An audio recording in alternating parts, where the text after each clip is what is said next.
John Wild. Production.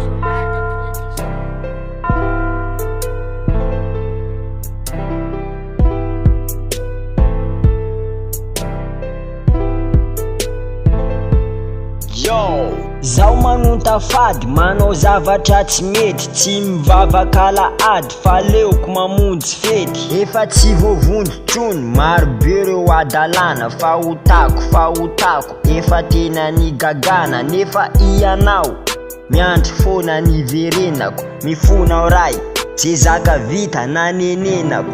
Azarina, fakamboty tsisy dikany, miseho mahay nefa tsisy zaka vitany. Mpanambony tena, miefi tena tsy ho diso, be fitiavam-bola efa zatra risoriso. Mpijangajanga, mpavandivandy be fialonana, de tsy matsiaro anao raha tsy efa misy olana. Zao vo tonga saina satria efa voadona, voa mafy mitaraina ka mandoaly ka mifona. Fona raha io fa diso taminao.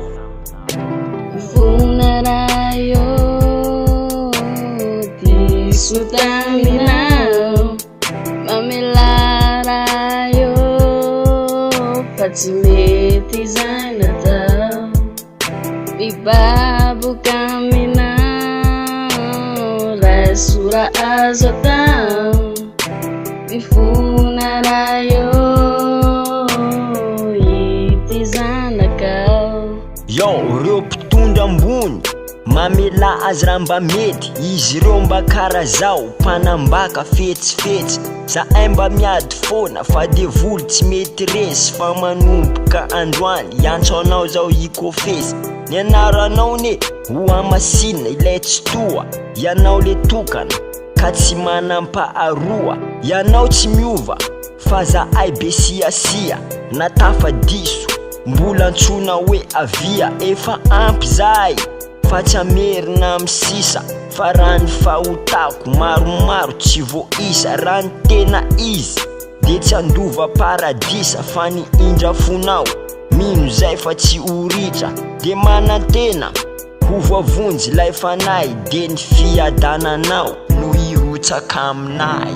Fona raha io diso taminao, mamela raha io fa tsy mety zay natao. Mibaboka aminao, raha sora azo atao. Mifona raha io ity zanakao. Misaotra raha io tamy famelana, fa mezim-pito nasinao fahazavana. Misaotra tompo fa tsy mandao, mba tsy alo ambavako ny anaranao.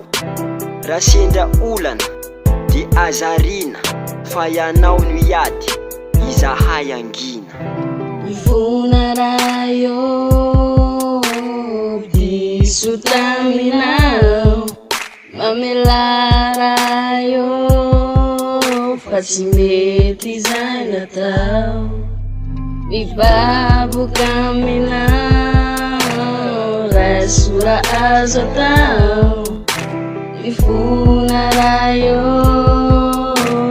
ity zanakao. Production.